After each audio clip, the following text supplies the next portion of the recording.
You by Radisson Fort George Hotel and Marina. Yes, I can. A diagnosis of type 2 diabetes means several important changes for an individual. In addition to knowing the weaknesses of their body, diabetics are taught that a lifestyle change must be imminent. The greatest challenge for many is learning to eat healthy. People don't like to eat healthy. I mean, they don't want to stop eating the foods that they love. And if you're faithful to Belizean cuisine, then the change could be considered major.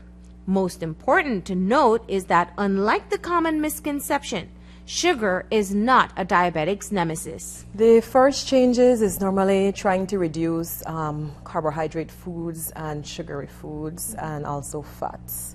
Those are the two main changes we need to advise on. That's the first step. So we normally try to reduce. Many times people would believe that, okay, I'm diabetic, no sugars, no carbohydrates, nothing like that. But in reality, you still can and you need to have some type of carbohydrate foods or staples in your diet, but it's the amount, the portions, and the types that you'll have. If you're going to manage the meal plan correctly, on Sunday you could have a small treat, So that would normally say, well, okay, I don't have to cut it out completely. So they will try to manage sticking to the plan a little bit better so they could be able to have a little, what I would call treat days. Meal planning and substituting favorite food items is still not an easy sell.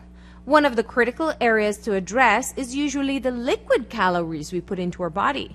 Some fruit juices are better left in fruit form, and soft drinks, well, Robin suggests to save it only for extra special occasions. Drinks are normally a very important point to touch for diabetics because it's in liquid form, so it gets absorbed into the bloodstream very quickly. So with that, for example, let's look at watermelon, which is a high glycemic index food, or it raises your sugar very quickly.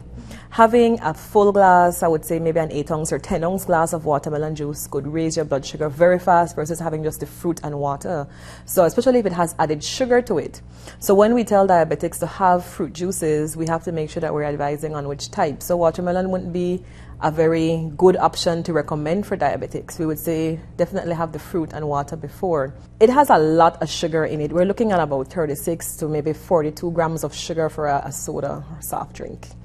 And that's a lot. There are 2 servings in one of those bottles. So a diabetic should never sit down and drink an entire bottle of Coke. I mean, it's not advisable because of the amount of sugar you're getting. If you look at the serving for that, like I said, imagine 40 grams of sugar and you're multiplying that by 2 because you drink the whole bottle. We're looking at 80 grams for just one drink. And then we're taking into consideration our meal in addition to that. The diet version is a little bit better.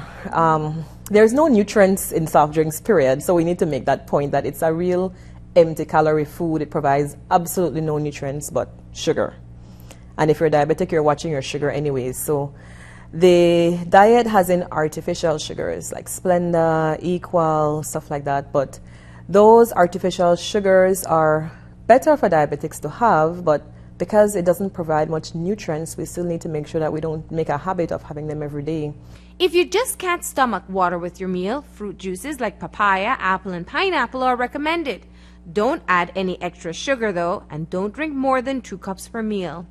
Portioning foods is another very critical lesson. Most important point for portions for diabetics is really the carbohydrates, naturally. So, because that normally could affect your sugar level immediately. So we look at, for example, how much rice should I have at one time for a meal? Should I be having rice? What do I have that with? So using that, since that's one of our common foods, you're going to look at least minimum. We normally say, depending on your caloric requirement, you would have half cup to a cup.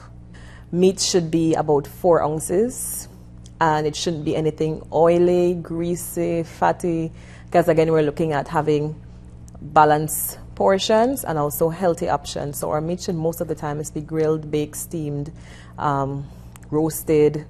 Since the portions will be an adjustment, especially if you're a big rice eater, then fill the rest of your plate with vegetables. Another sneaky ingredient diabetics should be mindful of is salt. Diabetics are at very high risk for cardiovascular or heart disease, naturally. So also they're at risk for high blood pressure. So they need to be monitoring fat and also sodium content. Many times people don't realize this, but it's true. You always see sometimes diabetics having high blood pressure as a side effect, or just sometimes just being at risk for it. This year's theme for World Diabetes Day focused on just healthy eating for breakfast. We have to make sure that we have a good breakfast. We're taking in foods that could jumpstart our metabolism, jumpstart our day. So those are the reasons why we'll have our high fiber foods. We try to have less fat in the morning time. We're supposed to be having healthier options. Fruits are normally advisable. We try to make sure that our breakfast is a healthy option and we don't skip it.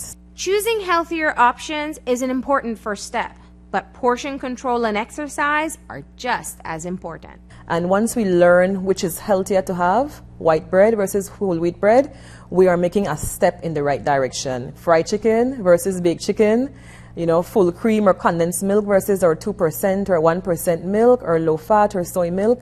We are making changes in terms of choosing healthier options. So once people accept that, then it's easier for them to just have reduced portions. So that's the main step that they need to learn. What are the healthier options for us to have?